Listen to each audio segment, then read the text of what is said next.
the theme of Daniel, the cosmic struggle between the forces of good and evil, and we are caught in between. Daniel 2 prophecy and the European Union, Brexit, what the Eurosceptic wish they knew. They were so uptight, and even now there are a lot of controversy. So what does the future hold? Is there somebody who can reveal the future to us? Well, the Bible explains, for I am God and there is no other.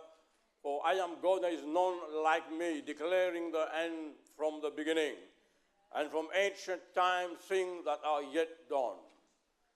So we are told by Ellen White that in the Word of God the curtains are drawn aside, and we behold above, behind, and through the play and counterplay of human history, God's purpose being drawn out. In the book of Daniel, the prophetic and the historic intertwine. So whether you appreciate it or not, this generation is caught up in the matrix of end-time prophecy like never before. So the prophecies of Daniel cover primarily the Middle East and Europe, and by extension, obviously, the total universe, the whole world. But you, Daniel, shut up the words and seal the book until the time of the end, defined by knowledge shall increase. What Daniel saw in vision was denied to him by way of explanation. Classified information for Daniel, but revealed to you today, upon whom the end of the world has come. Knowledge shall increase on two fronts. Technical knowledge, technology. We've gone from horse-drawn carriage to the moon.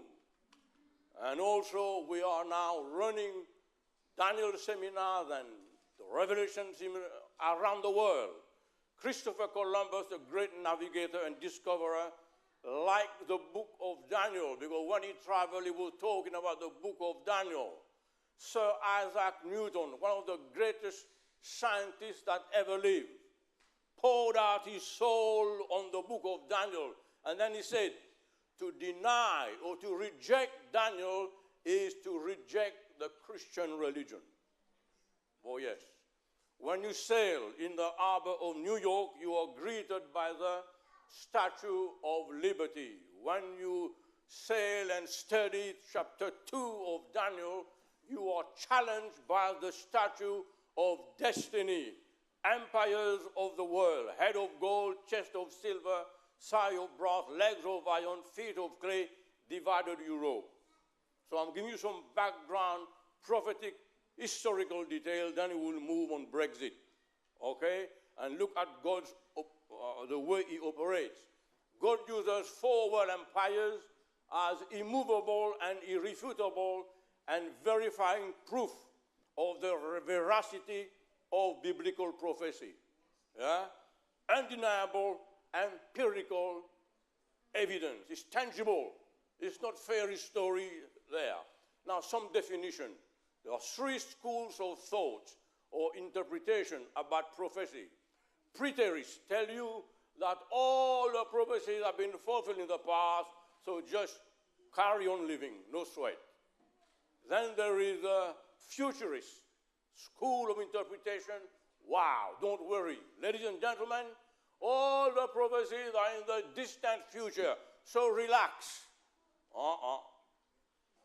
Then you come to the historicists. The prophecy starts with the time of the prophet and flows through history until Jesus comes.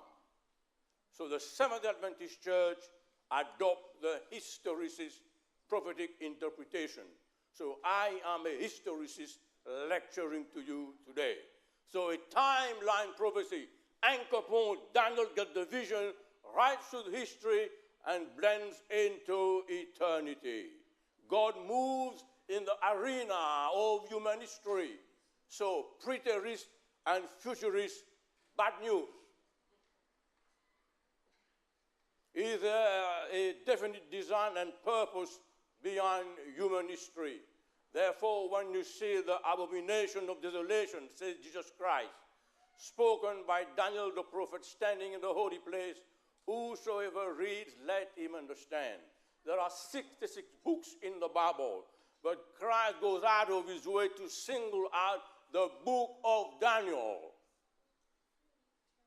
Guess what? Book of Daniel. Because it affects you and me and all mankind. What Daniel, the writer of the book of Daniel, and John the Revelator saw in dreams and vision, you and I are seeing in virtual reality today. Wow. Christ says, I tell you the truth, many prophets and righteous men long to see what you see but did not see it, and to hear what you are hearing right now but did not hear it. These series are not just to beat the air and to fill the time. When Pastor Keith Boldo rang me yesterday this morning, 3 months ago, to hold this series, he knew exactly what he was doing. Because time has almost run out on the human race. Ancient dream by a king, the most remarkable dream ever dreamt and recorded in history, took place 2,500 years ago, and that dream was given to King Nebuchadnezzar. In the second year of his reign, Nebuchadnezzar had dreams. His mind was troubled. He was really perturbed. He could not sleep anymore. So the king summoned his magician, enchanters, sorcerers, all these guys who are living and eating from the table of the king. He said, come on now, explain to me the dream. Oh, by the way, I even forgot the dream. So you got to remind me what the dream was about, because you are sorcerers, so that I know where I am. So magicians, sorcerers, astrologers came in. The king said, drew around him the wise men, the world brain trust, the smartest people who thought they knew something. He said, magician, drop your oil on water. Astrologers, look at the sky and tell me what the movement of the stars. Sorcerers, do your psychic incantation. Chaldean, you are the brain power. Where is your wisdom? Come on now, I'm lost. And they dilly-dally, they turned around in circle. The king was fed up. He was vexed. He was angry. He said, execute them all. But you see, God has always had his Minutemen at the right time, at the right place. Exit the sorcerers, come in Daniel, God's prophet. When Daniel learned about the death decree, he requested the king to give him some time and he would show him the interpretation. Daniel then made the thing known to his friends, and they prayed together. You see, when we get down to the crisis at the close of Earth's history, no human being will be able to solve the crisis. During the crisis in Daniel's life, the only solution was a divine solution. When you come to the end of your road, the only solution is God interjecting, intervening in your life. The book of Daniel got 7 stories and 7 prophecies. The stories tell you or teach you how to build and quarry and develop Christian or Christ-like character, so that when the prophecies are fulfilled, you know exactly where you stand. Daniel found the answer to the crisis in his life in the secret place of prayer. Prayer makes a difference.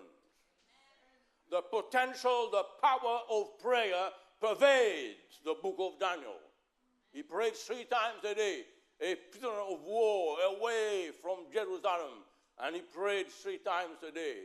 So God revealed the dream to Daniel in a night vision. As Daniel blessed and praised God for revealing the dream to him, he listed 7 things that God does. He changes the times and the season. He removes kings and set up kings. He removed Mr. Cameron and put in place Theresa May. Are you with me? Oh, yes. And then what says? Nothing happened in the universe that God does not know about. He gives wisdom unto the wise, knowledge to them that know understanding. He reveals the deep and secret thing that the sorcerers, the Chaldean, were totally at a loss to explain. He knows what is in the darkness, and finally the light dwells with him. What a God we serve. So then, God is in control of human events. But there is a God in heaven who reveals secrets, and he has made known what will be in the latter day. A timeline prophecy, anchor point at the time of Daniel, runs throughout history, affecting you and me right now, the latter days. Prophecy is so plain, but sometimes we don't study, and we got baffled and we are lost sometimes. There is a God in heaven that reveals secrets. If there is some secrets in your life, some mystery concerning your future, you want to get married or whatever, concerning your kids, your finances, there is a God in heaven who reveals secrets. When you're in a problem area, it drives you to your knees. You, O king, were watching, and behold, a great image, this great image, whose splendor was excellent, stood before you. It was awesome. Now you say, King, play this dream on the screen of your mind. I will pick up where you lost it, you know. This image head was of fine gold, its chest, arms of silver, belly and thigh of brass, its legs of iron, its feet partly of iron and partly of clay. As you watch, a stone was cut loose without any hand and hit the statue down the bottom. And now explaining the dream, now we will tell you the interpretation thereof. You are the head of gold. Wow. He was really filled with himself when he heard that. You are the head of gold. Actually, the archaeologists discovered in the Middle East this tablet on a brick, a letter from Nebuchadnezzar. The whole earth prostrate at her feet. He thinks he was it. Is not this the great Babylon I have built by my mighty power and for the glory of my majesty? This is why he challenged God on the plain of Dura. I will touch on that on the New World Order. He erected a statue completely of gold. Otherwise, telling God that my kingdom will last forever. The fortification of Idikara and Babylon, I strengthen and establish the name of my reign forever. If somebody was filled with egoistic attitude, was him. And the 7 hanging gardens of Babylon, the hanging gardens of Babylon was one of the 7 wonders of the then known world. Babylon, temple of Marduk, contained 18 tons of gold, 8.5 tons in the altar and throne room and all. Babylon had 20-year food supply. If you lay siege to Babylon, they could care 2 hoots, because you can't lay siege for 20 years, you know. However, Jeremiah popped in. He says, Babylon will be a heap of ruin, a haunt for jackals, an object of horror and scorn, a place where no one lives. If you go to Iraq today and the tourist guide takes you to the old site of Babylonia, as the sun kisses the horizon, he'll say, ladies and gentlemen, let's pull away, because this site is cursed. It will not be rebuilt. So you are the head of gold. After you shall arise another kingdom inferior, and this time the kingdom represented by the chest of silver. Silver is inferior to gold. And actually, the Medes and the Persians dealt a lot in silver. Cyrus was named by God approximately 150 years before he was born. How do I know that? Because Isaiah wrote well before he was there. Thus says the Lord to his anointed, to Cyrus, whose hand I have held to subdue nations before him. Here is God talking to Isaiah, referring to a heathen king, Cyrus, my anointed. Cyrus, you are a deliverer. You are a Christ. You are a Messiah. You see, God's modus operandi is beyond us. And don't miss out the lecture on Islam in prophecy. The third war is going on right now in Paris, all over the world. Let's move on. Don't detract too much. Yes? And loose the armor of king to open before him the double doors so that the gates will not be shut. And this is what happened as they came in with Cyrus. The Medes and the Persians have deflected the course of the river Babylonia, and they came right to the Euphrates, and they marched under the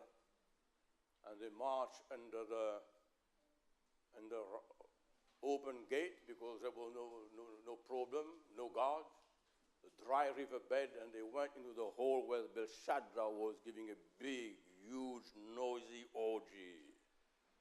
The time had come to say, enough is enough. So Medo-Persia, chest of silver. Let's move quick now. Thigh of brass. Then other kingdom, a third of brass, which shall rule all over the earth. And this is when Mr. Alexander the Great came from the east, and as he marched his army for 5,000 miles during 8 years, he sent a chill down the spinal cord of his enemy. This is what he was called, Alexander the Great. The historian says, I am persuaded that there was no nation, city, no people where Alexander's name did not reach. Kingdom of brass. Herodotus, the great Greek historian, refers to the Greek sailors as bronze men from the sea. They wore bronze helmet, bronze breastplate, and also bronze sword. Exactly what Daniel said well before the Greeks came into being, the Greeks. Thigh of brass followed by the leg of iron. I say, finally, there will be a fourth kingdom, strong as iron, for iron breaks and smashes everything. The Caesars marched over the world. They even came here to London. It's on paved street to this day in memory of the Romans. They taught people to build bridges and how to build roads.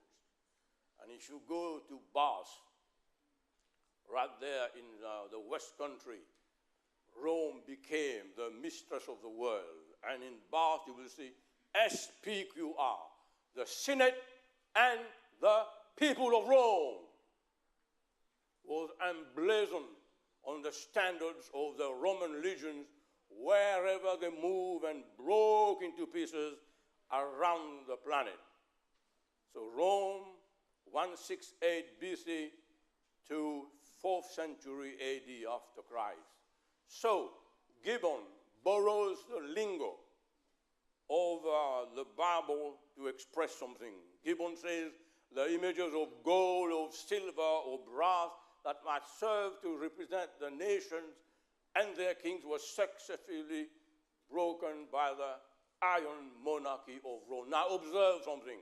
From gold to silver to bronze to iron, and today we're in miry clay, a degradation, a descending order of the value system. Have you seen that today? Big time, big time. Whereas you saw the feet and toes partly of potter's clay and partly of iron, the kingdom shall be divided. So go to 10 divided kingdoms of Europe when 10 barbarian tribes invaded and they took hold. If you go to Denmark in Frederiksborg Castle, as you come in the foyer, you will see tapestry. And this tapestry will reveal to you how the kings and the queen were intermarrying. For instance, Queen Victoria here of this country married her cousin, Prince Albert of Germany. Why? To bring Europe together. They shall mingle themselves with the seed of men, said Daniel. And you mingle the seed of men by intermarrying. Napoleon Bonaparte divorced his wife Josephine and married Louise of Austria, linking with the Habsburg line to unite Europe. It's a big move, that, to unite Europe. And Louis XIV of France married Maria Theresa, daughter of Philip IV of Spain. So from Charlemagne in the 9th century to Napoleon in the 19th century, 7 world leaders have attempted to unite Europe. Before 1914, all the monarchs in Europe were related through the seeds of man, just like forecasted by Daniel. Philip II, he was a naughty boy. He married 4 times, a Portuguese, an English, a French, and an Austrian princess. They will not adhere one to the other. Charles V tried it, Charlemagne tried it, Napoleon Bonaparte, and Napoleon said, there will be one Europe, there will be one currency. And today you got one currency in Europe, and they are working full-time towards a one world currency. There will be one language, there will be one government over Europe. And he was called the Empire Builder. When he was exiled on St. Helena by the British, there he bemoaned, I wanted to found one Europe. And this was the European dream. Like today you got the American dream. Plenty of money, castle, nice Cadillac, security and safety. This is the American dream. But here we're talking about the European dream. All right, so Napoleon marched his army against Moscow. His grand army, big army, 680,000, was reduced to 27,000 men. They were bogged down in snow. He had to retreat because the Cossack and the Russian, as they left Moscow, they set everything on fire. So Napoleon had nothing to conquer. Yet he marched his army in Egypt against the pyramid. And if you go in Moscow today, you will see the triumphal arch of Moscow, a monumental evidence of the defeat of Napoleon. Then came the Battle of Waterloo, which is today proverbial. If they tell you you met your Waterloo, means you've been defeated.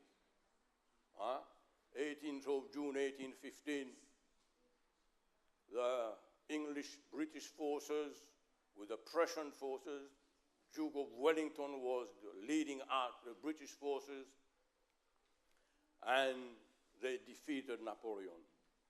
As the sun set, he waved his fist to heaven. He said, God, the God of heaven, in his prayer, you are too much for me. Napoleon was defeated. And Victor Hugo, a famous French poet, picks it up. The shadow of a mighty hand is cast over Waterloo. It is the day of destiny, and the force which is above man produced that day. God Almighty, you are too much for me. Yet he said, in 5 years, I shall be master of the world.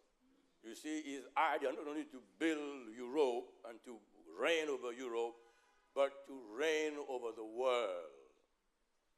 What was the principal adversary of this tremendous power?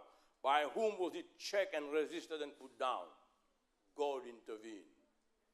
None by none and by nothing but the direct and manifest interposition of God. How did God do it? On the 17th of June, 1815, God sent some rain. It was a beautiful day all the time.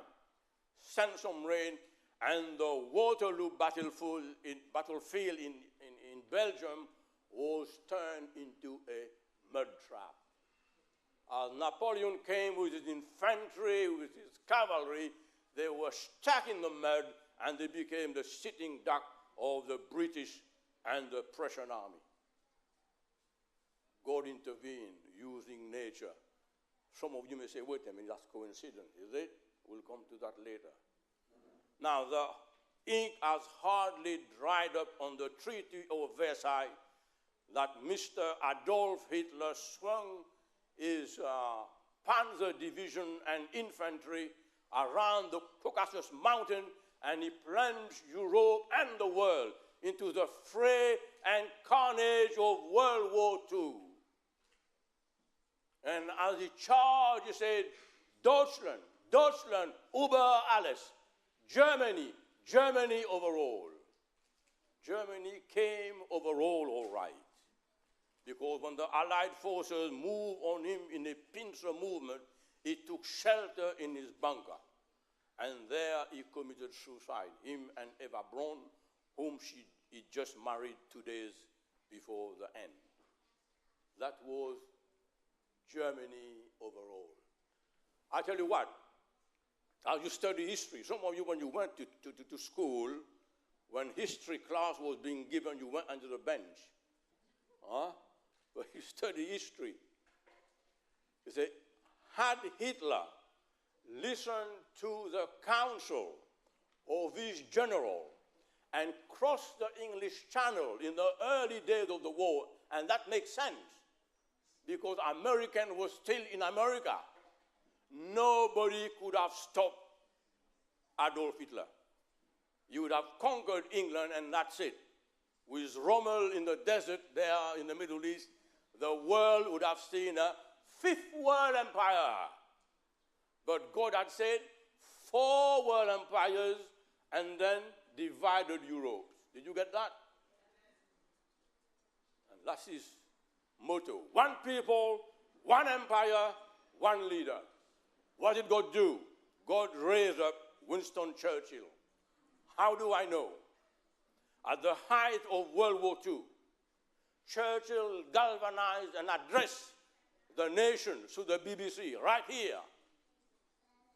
He said, sometime I have a feeling of interference.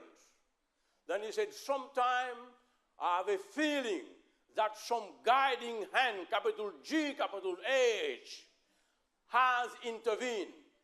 Question, which guiding hand? God's. Though he was a military man, he could sense God moving in the arena of human history.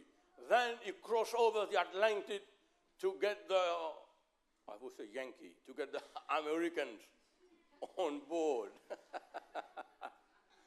As he addressed Congress on Boxing Day, 1941, he said, he must indeed have a blind soul who can't see that a great design and purpose is being worked here below.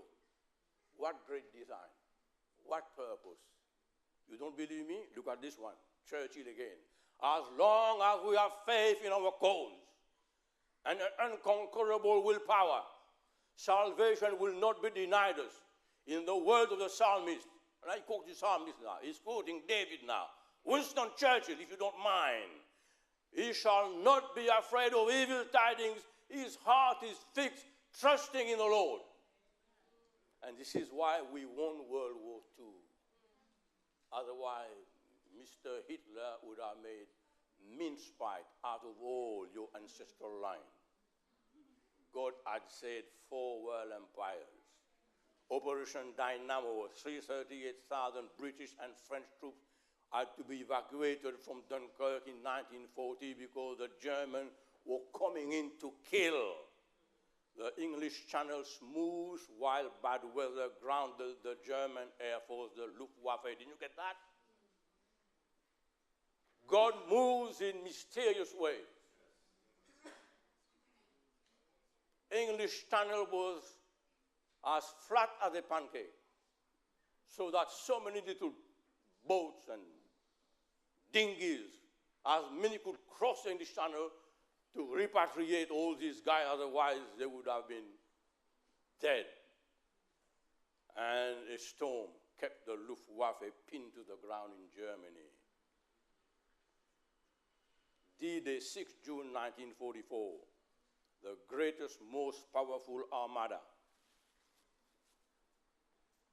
Almost 3,000 vessels that ever sailed crossed the channel for Normandy, shielded by low cloud. The invasion fleet took the German by surprise. Why?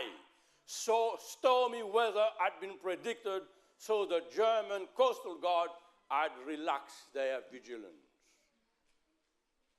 Now listen to what Dwight Eisenhower, the commander-in-chief of the Allied forces who was to become the president of the US of A. Listen to what Eisenhower had to say. If there were nothing else in my life to prove the existence of an almighty and merciful God, the events of the next 24 hours did it. God used a weather window to keep the Germans at bay so that the evacuation and D-Day afterward could take place. So all these guys, Charlemagne, Charles V, Louis XIV, Napoleon, Hitler, they were all defeated. They shall not cleave one to another. However, you've got to observe one thing, and this is very important for you to observe now. The iron continues in the toes to the very end of time.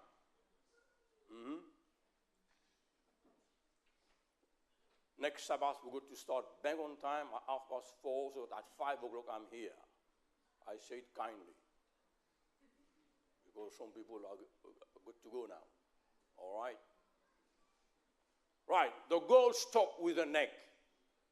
The silver stopped with the breast, an arm of silver. The bronze stopped with grease.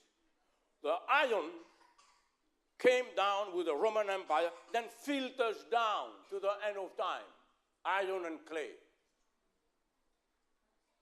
Let history prove it to you.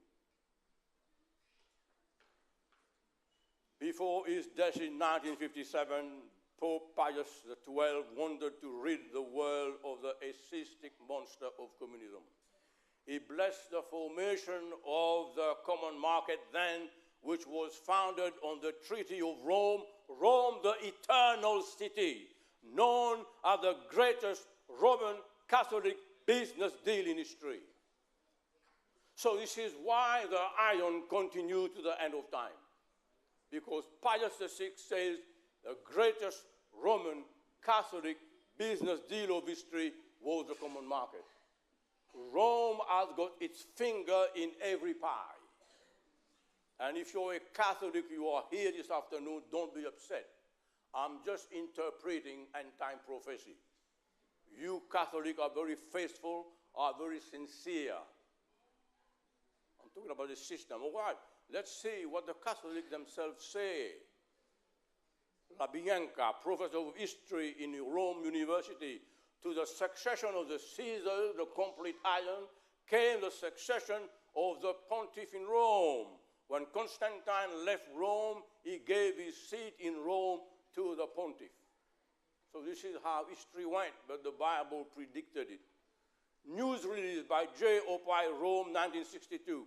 Vatican hails common market, another one now, as the greatest Catholic superstate the world has ever known. Virgin Mary is recognized as the Madonna of the common market. And Virgin Mary is dead and buried years ago.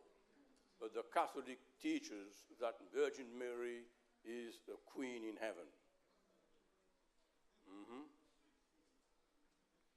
I'm going to skip now because enters Carol White, the greatest geopolitical pope of history and the most traveled world leader, John Paul II.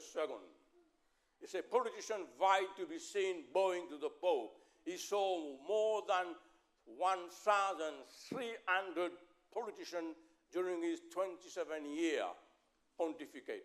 And here he is addressing the greatest august body, greatest parliament in history. 1988, John Paul addressed the greatest parliament. He said, the integrated Europe of tomorrow should be open toward the east for Europe to enlarge the dimension given to her by geography and find her spiritual root. So the Vatican has got a very good stake, a good stakeholder in this scenario. You don't believe me? That is 1988. Now listen, this is now European Union, not common market, now they changed the name now. European Union was founded on a religious plan. 50 years later, in 2009, signing the Treaty of Europe, the Constitution of Europe was signed in the Vatican. And here is the Pope in the background.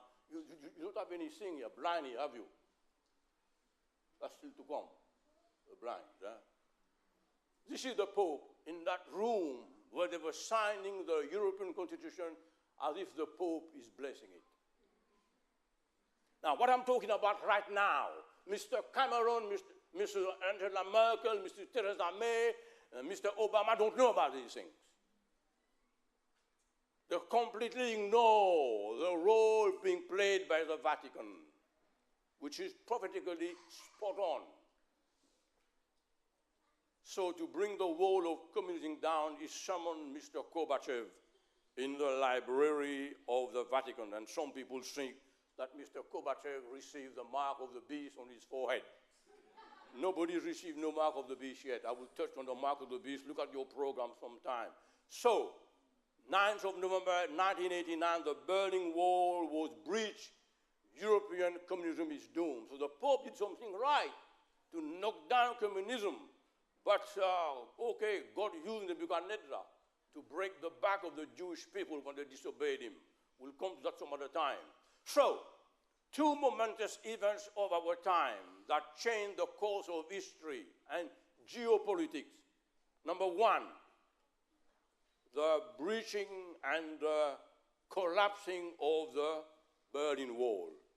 Number two, it was what happened in New York for 9/11.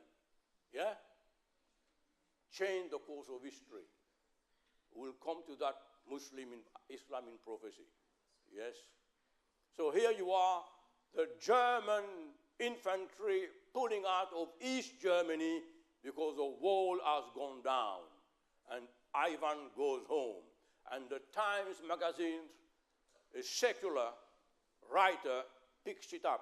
He says, as the soldiers from Russia was pulling out of Berlin, the clatter of their heavy boots, he said, you could hear the footsteps of history. History was being made. Why? Why? Because from now on, from then on, it was fast forward the new world order, peace and safety and security. Don't miss out the new world order lecture. So they shall not cleave one to another. The greatest slow-motion coup d'etat of history. 500 million people in the world's biggest marketplace. And to show you that Rome is interested in the EU, and here, Vatican City, 14th of November, 2011, Herman Van Rompuy, European Council President, then met with Pope Benedict to discuss contribution that the church can make to what? To the EU. This is why Revelation 17:1, I deflect now, I digress for 1 minute. Come, I will show you the judgment of the great harlot who sits on many waters, with whom the kings of the earth has committed fornication. And now, Der Spiegel, a German magazine, does New Europa, the new Europe. What do you see there? Yeah? A lady riding a beast, trying to rearrange the stars of Europe, the power of Europe. They as if borrow biblical, apocalyptic language and put it on the newspaper, and if you don't know end-time prophecy, you're baffled. Yes? A prostitute riding a beast right there, trying to sort out the 12 stars of Europe. It's amazing how Revelation 17 comes into play. Never ever forget that the book of Daniel and Revelation are intertwined. They are complementary. In the New World Order lecture, I will talk about this power in Revelation 17. So Europe is influenced by religious power at the top, riding beast. It is the theme of a religion on this planet that has the same goal as the European dream, to unite all religions of the world. Did you get that? Do you read your newspaper? Do you buy Times Magazine or Newsweek? Well, see for yourself on the screen. global covenant, says Pope Francis, of world religion. This is why Revelation 17 picks it up, 12, 13, and the 10 horns. We shift from Europe now, we go worldwide. And the 10 horns which thou sawest are 10 kings which have received no kingdom as yet, but receive power as king for 1 hour with the beast, with the papal system. These have one mind and shall give their power and strength unto the beast. And this is happening big time right now. And this is Pope Francis greeting the European Parliament, November 2014. And this is what the President of the Euro Parliament, Martin Schulz, said. On 21st November 2014, a completely new Europe will welcome the Pope. Happened already, as underlined by Mr. Schulz during the meeting. The Pope is the man who, at this moment in history, is probably a reference point, not just for Catholics, but for many people around the globe. He's someone who gives direction in an age in which many people feel disoriented by the fast pace of the world is moving at, sometimes taking very risky paths. I'm letting the European members preach to you that the Pope is here to stay, and this is prophetically correct. And you don't believe it, just keep watching the news. The pan-European agenda, one European enlargement. Yes, it says control the air traffic, one single European sky, control all the fish in the Union waters, call it the Union fleet, and one currency, the euro, one central bank, the European Central Bank, and one parliament, the Euro Parliament, its own train, the Eurostar. What is missing? One pan-European religion. And with the rise of Islam in the world and in Europe, it is imperative that the Christian bind them together. Are you with me? Islam will act as a catalyst to bring all the religions together. Keep watching this space. The Great Deception. Christopher Booker and Richard North are two Englishmen who've got their heads screwed on their shoulders.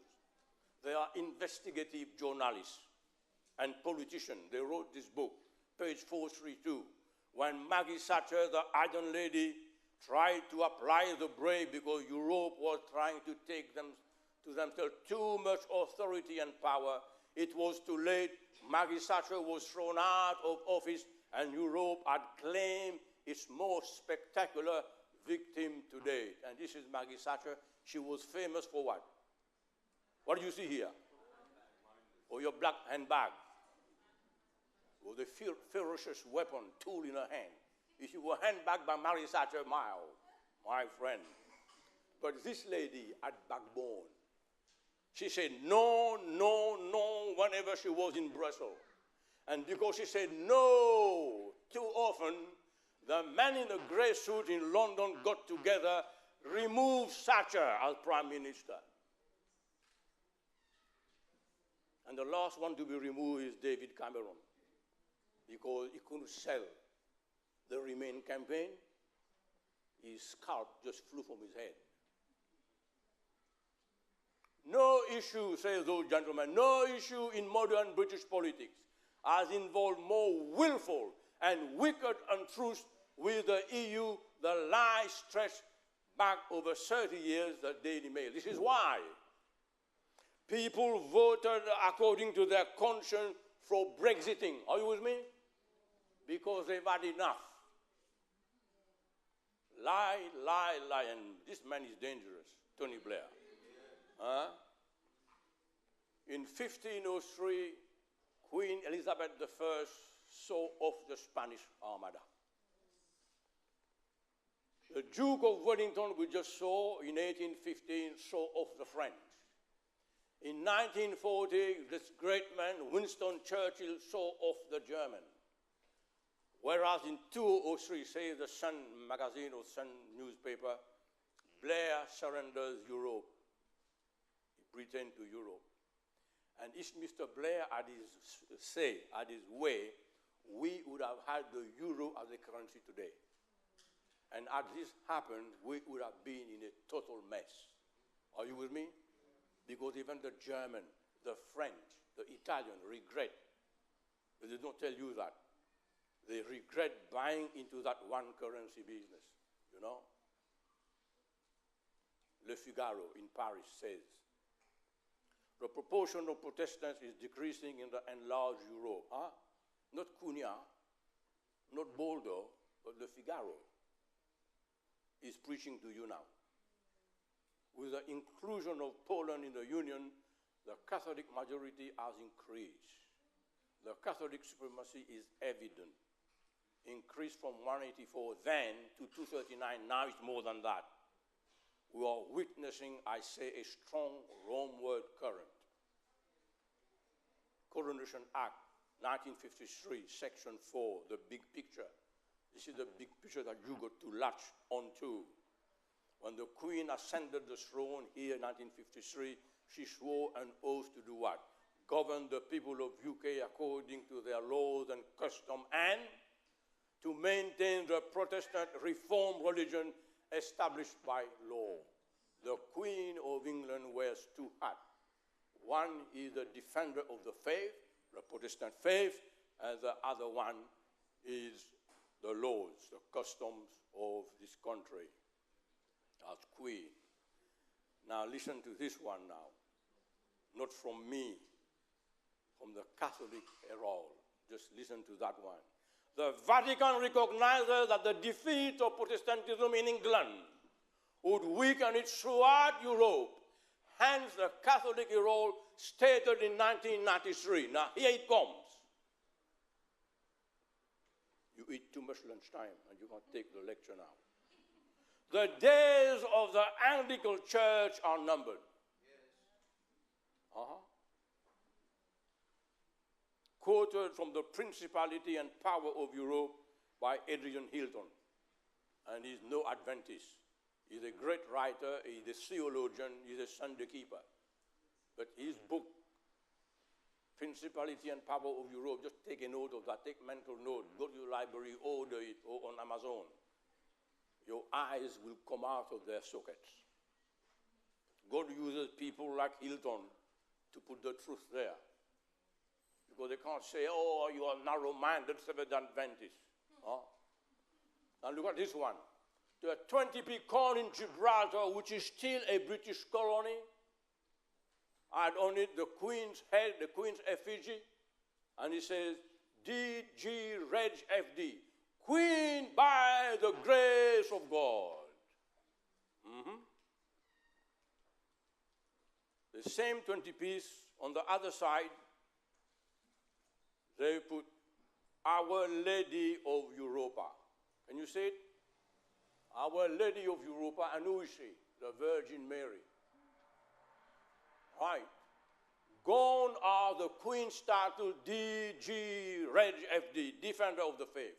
They remove that, they just leave an effigy, but on the other side, they introduce the Madonna of the Common Market. And she's dead and buried. Have you heard about this monster, this animal called devolution? How Scotland got their own parliament? This is all the maneuverings of Brussels. Scotland, their own parliament. And then you got England, the English parliament. You got the Welsh Assembly. You got Ireland, their own parliament. So we are no longer in the United Kingdom. We are now living in the disunited kingdom. Pin down this country to destroy Protestantism.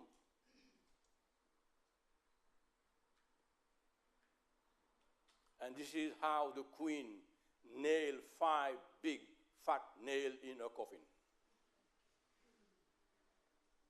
In 1961, met with Pope John the 23rd in the Vatican. October 1980, the Queen met with a 3rd Pope, and whenever the Queen go to the Pope, he's got to genuflex, courtesy, all right? if you represent the Church of England, if you represent this country, the UK, once you bow in front of the Pope, then your authority is gone. All right, and here is again dressed in black. The Queen praised the frail Pope before he died. And look at the subtitle. You see the subtitle there? Queen meets Pope to talk about what? Unity. So this is why the Catholic herald said the days of the Anglican Church are numbered. And here is the Queen again with Pope Benedict in Scotland. And again with Pope Francis. Now listen to what Robert Mueller has to say.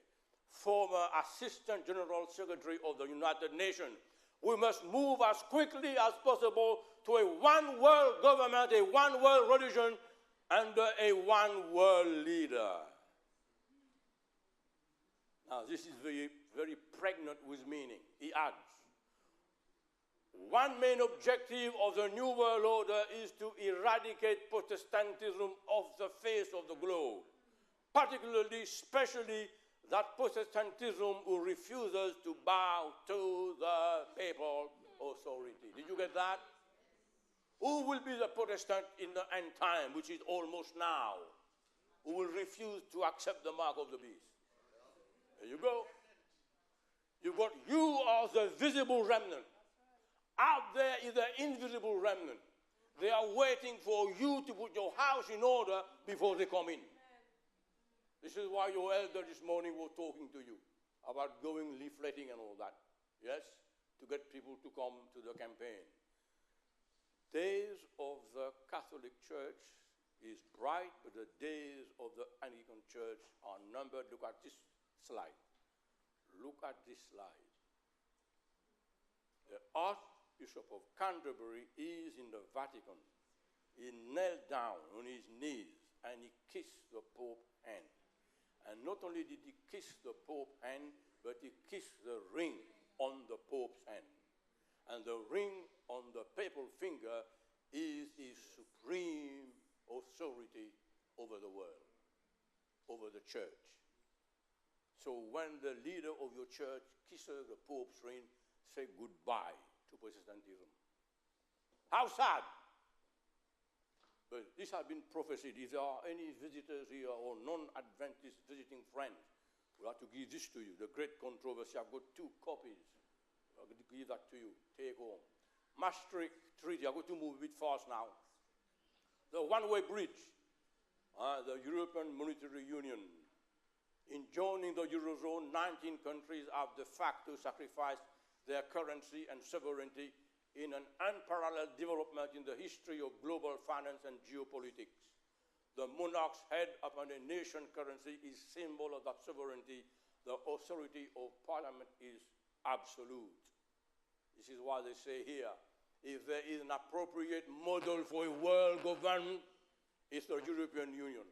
And the euro is a prime example for an international currency, franc beneficiary, on the way to tomorrow's world.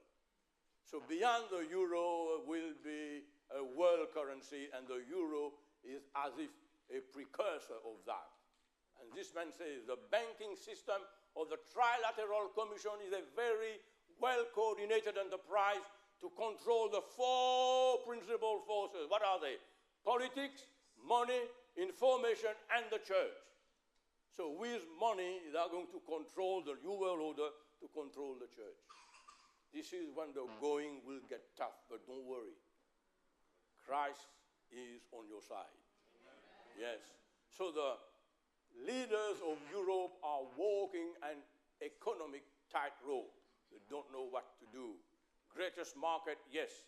But if the Eurozone collapses tomorrow, then we'll go into trouble, recession around the world. The euro is still hemorrhaging. Greece is on its 3rd bailout from the Eurozone. And the unforeseen influx of migrants swamping the EU is creating tension and mega problem on all fronts. I'll tell you what, don't miss tomorrow afternoon, signs that you can't ignore. Because there are something happening in the world right now that the human political system, king or queen, will never, ever be able to resolve until Christ comes. They are going to be jumping up and down like a skeleton on a hot tin roof, you know. So in 2012, Greece launched the largest sovereign debt default in history. More than 100,000 small businesses have closed down, and young people are without work, about 50% of them, and they are committing suicide. In his book, The Financial Crisis in Bible Prophecy, Tim Acker says, the financial crisis that began in 2008 continues today, though masked by an ever-growing mountain of debt in Japan, in America, in China, in Europe. Uncertainty prevails in the financial market and the economy. Many struggle to survive as jobs disappear and money fails. And this is a fact of life. And I put that down now. In the wake of 2008 recession, central banks have pumped 29 trillion in the global economy. You know how much is 29 trillion? Take packets of $100 note and pile them up. You will go past Jupiter and go up and up. This is what 29 trillion is all about. A global economic crisis will act as a catalyst to precipitate the no buying and no selling scenario. And here is Mr. Gordon Brown, when he was Prime Minister, against our will in this country, he went and he signed the Treaty of Lisbon. Away with you, you know? The Treaty of Lisbon, which they are going to apply now. The case against Europe, Daniel Henman. Now, he used to be up to 23rd of June a member of the European Parliament, English with his head screwed on his shoulder. And see what he says. When referenda go wrong, the wrong way, Eurocrats simply swat the result aside. Don't worry. Denmark voted against the Maastricht Treaty in 1992, and Iceland against the Nice Treaty in 2001, and again the Lisbon Treaty in 2008. What happened? Their governments were told just to go away and try again. And if they have their way, they will tell you the same today.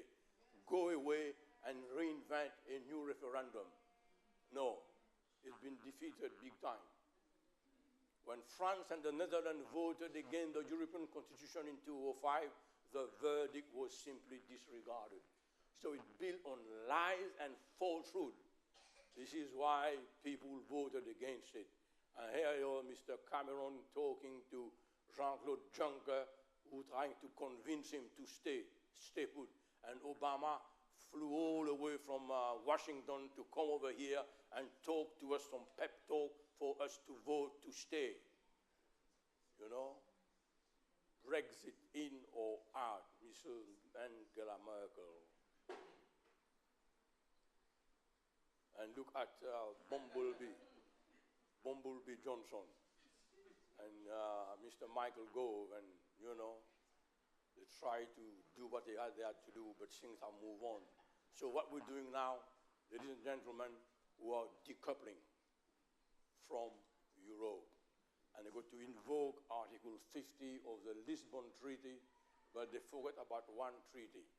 What about invoking God's prophetic charter? They shall not cleave one to another. And here is Theresa May. Brexit means Brexit. Though he was a Remainer when the vote was taken, but at heart she was a Brexiteer. All right. Now I'm going to give you now in closing, I'm going to show to you how occultism is totally encrusted, embedded in Europe and the Euro Parliament. That Mr. Cameron, that even the Queen doesn't know. Yes, sir. There you go, pyramid. The pyramid is a strong New Age statement. The New Age movement is based on occultism. And here is Mr. Mitterrand in 1984. He erected that pyramid in front of the Louvre Museum in Paris, made of 666 crystal panels. Did you get that? And here they are. Mitterrand, Thatcher was still there, Helmut Kohl was there, Mr. Bush Sr. was there, all under this statement of occultism. Pyramid power, advert in front. Can you see the various rays of power emanating from the pyramid? A pyramid, nothing to do with us. We'll come to it now. When I say pyramid, what country comes into your mind? Egypt. When I say Egypt, who were buried in the pyramid? Pharaoh. And who was the Pharaoh? Who is your God that I must let Israel go? Pharaoh represented a tyrannical system, always opposing God. Even God gave him 10 plagues. He was still stubborn as a mule. And he finished up drowning in the Nile, in the Red Sea. Pyramid power. Crisis at Babel. The first cylindrical, the first pyramidical building was the Tower of Babel. You get that? And look at the sentiment reflected there by Nimrod, the founder of the Tower of Babel, just like Nebuchadnezzar, who took over Babylonia. And they said one to another, go, let us make us rich. Go, let us build us a city and a tower, whose top may reach unto heaven, and let us make us a name. Away with God. A flood will come again. A tower goes into the sky, we will rescue ourselves. Builder Nimrod, a mighty hunter before the Lord. The word before the Lord means against the Lord. Get that properly anchored in your brain cell. Yeah? Against the Lord, acted in defiance of God. This is it. God won the battle of the great controversy at Babel. He confused the tongue of the evil forces. Now, I'm going to do some interactive. Jana and all these guys and Megan and you. This guy, what are you doing now? You're a financial, what are you? Chemist? Who's chemist? Cameron. And what are you? You're still studying? All right. And Lee, where's Lee? Lee is a financial wizard in the city of London. You've done very well, Pastor. And Cheryl. Very well. Now, what do you see here? This is the Strasbourg Euro Parliament. What do you see up here? What do you see here? It's completed, and here it's not completed. Yeah? Like Babel was going up and God said, zip, stop. And this is the Tower of Babel being captured in the building which was built purposely, designed purposely as unfinished business, because the Euro Parliament is still going to be built, you know? And here you are now. Can you see the Tower of Babel? Not complete, that the artist has put against the Euro Parliament. And here you see it very plainly. Incomplete. Yes? And here is a painting of Peter Bruegel, the Tower of Babel in 1563. Now, the European Union has taken this painting by this painter and has used this now as a motto for advertisement of the common market or European Union. They use this painting that represents exactly the Tower of Babel. And what is the motto? Devise de l'Union Européenne means many languages, one voice. Now, let's see your power to observe. What do you see in this tower that was painted, that's being used today by the European Parliament? Pardon? What do you see there on the right-hand side? Huh? What do you see on the right-hand side? A crane. What do you do with a crane?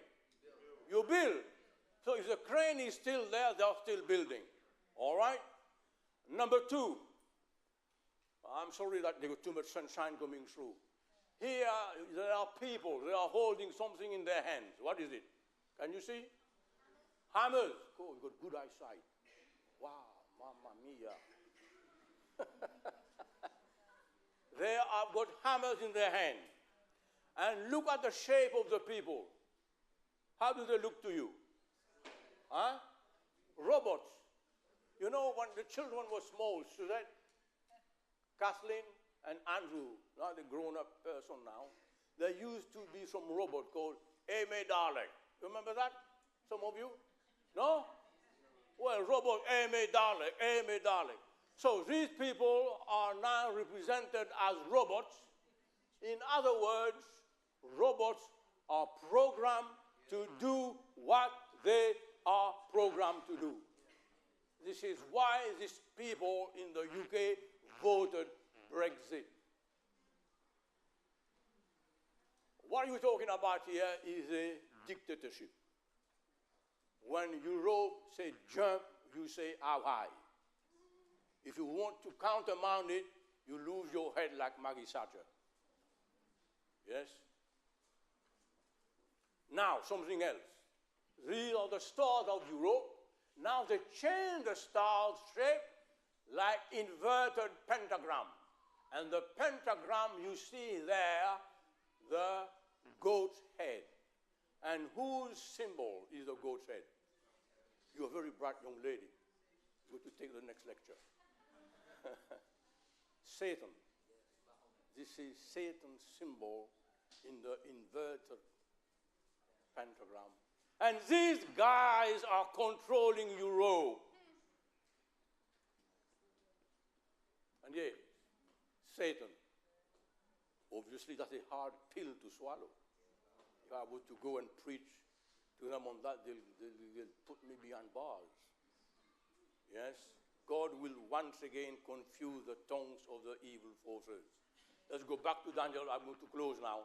After hearing the interpretation of the dream, what did Nebuchadnezzar say about Daniel's God? Your God, let's say it together. Your God is a God of gods and a Lord of lords. That's right. You watched while a stone was cut out without hands, which struck the image on its feet of iron and clay and broke them in pieces. Who will set up the final kingdom? Jesus Christ, the God of heaven. What will God do to the kingdom of earth when he set up his kingdom? That shall never be destroyed. He says, it shall be broken in pieces and consume all these kingdoms. Let's recap. Head of gold, we are not living in the head of gold. We are not living in the chest and arm of silver. We are not living in the brass thigh. We are not living in the legs of iron. But we are living today in the time when man is trying so desperately to unite Europe. So Daniel 2 predicts that in the days when they are trying to unite Europe economically, politically, religiously, and socially, in those days the God of heaven will set up a kingdom that will last forever. What is represented by the stone kingdom? The kingdom of Jesus Christ. I submit to you, ladies and gentlemen, this world will not end in some great nuclear holocaust. It will not end in an overwhelming famine or tsunami. For 2,500 years, this prophecy has been accurate. God says the next event in the prophecy is a rock cut without hands. Throughout the history, Bible history, Jesus Christ is symbolized as the great rock of ages. Rock is solid, immovable, enduring, and permanent. A tried stone, a precious stone. On Christ, the solid rock, I stand. All other ground is sifting sand. Wow. I tell you what, some hymn writer preached the most powerful sermon. Yes, sir. who are living at the end of time, and Christ's eternal kingdom is on its way. Don't believe me? Come at 7 o'clock tomorrow afternoon or evening. Now, and the stone that struck the image became great mountain and filled the whole earth. Now, this is the only place in end-time prophecy, in the entire Holy Canon called the Bible, that a double emphasis is supplied by the writer and the influence of the Holy Spirit to drive a point home. And the dream is certain, and the interpretation thereof sure Mr. Holland and Mrs. Angela Merkel.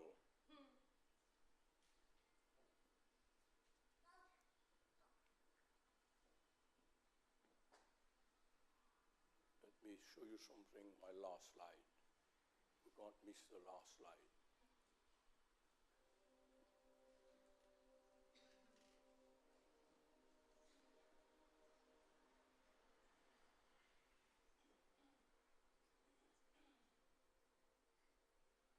Head of gold, Babylonia, succeeded by Medo-Persia, armed breast of silver, followed by Greece, the bronze thigh, and then the leg of iron, and then a stone is cut out of nowhere, and that stone comes and hits the statue at its base.